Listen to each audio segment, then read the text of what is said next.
Meditations for every day in the year by Bishop Richard Challoner. Monday, after the fourth Sunday after Easter. On loving the Lord our God above all things. Consider first the import of these words. Thou shalt love the Lord thy God. And thou shalt find in them innumerable motives to dedicate thyself to divine love. For who is this thou art here commanded to love? The Lord, that is, the eternal, self-existent, incomprehensible, and infinite being of beings, who alone properly is, and who is being itself. For all this is implied in that ineffable name which is here rendered the Lord. I am who am, saith he, Exodus 3:14, and he who is hath sent me to you. The Lord, that is, the Creator and absolute master of the whole universe, of all things visible and invisible, infinitely powerful, infinitely wise, infinitely good, infinitely beautiful.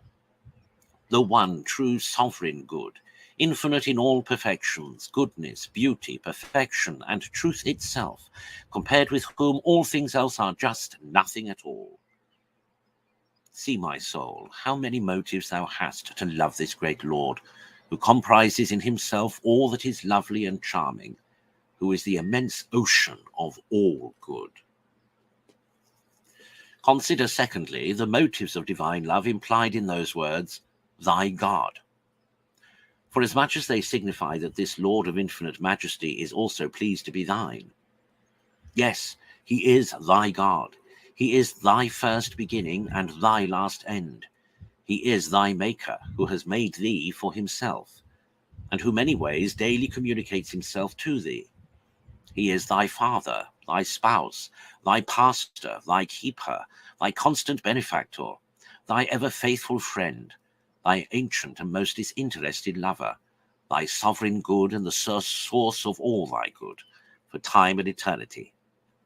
And whereas thou wast fallen from him and from his love by sin, he has been pleased to give himself to thee in a manner still more enduring, by sending his own Son to be thy Saviour and Redeemer. O reflect, my soul, on what the Son of God has done and has suffered for the love of thee. From the first moment of his conception, thou wast always in his heart. His love for thee brought him down from his heavenly throne to take flesh and blood in the womb of the Virgin. His love for thee made him offer up his flesh and blood upon the altar of the cross, a sacrifice for thy sins. His love for thee made him bequeath this same flesh and blood in an admirable sacrament, to unite thee to himself for eternity. And shall not all this oblige thee to love him, and to love him with thy whole heart? Consider, thirdly, that this love which we owe to our God, both as infinitely good in himself and as infinitely good to us, must be a love of preference. That is, we must love him above all things whatsoever. For he that loves his worldly honour, his interest, his pleasure, his own will, the gratifying his humours and passions, or the pleasing of any person, how near or dear soever, more than his God, is not worthy of God, but is guilty of high treason against him, and of a kind of idolatry, in preferring the creature before the Creator, who is blessed for evermore. And not only he that prefers any creature before God, but he that even offers to put himself, his own life, his dearest affections, or any other thing created, or even the whole creation in balance with his God, so as to love them as much as God, is in like manner unworthy of God, and offers him the greatest outrage imaginable. Because the whole universe compared with God is a mere nothing, and therefore cannot, without an intolerable injury, be put in balance with him. Ah, what must I think then of myself, when I have so often preferred empty toys, mere vanities, and lying follies before the living God?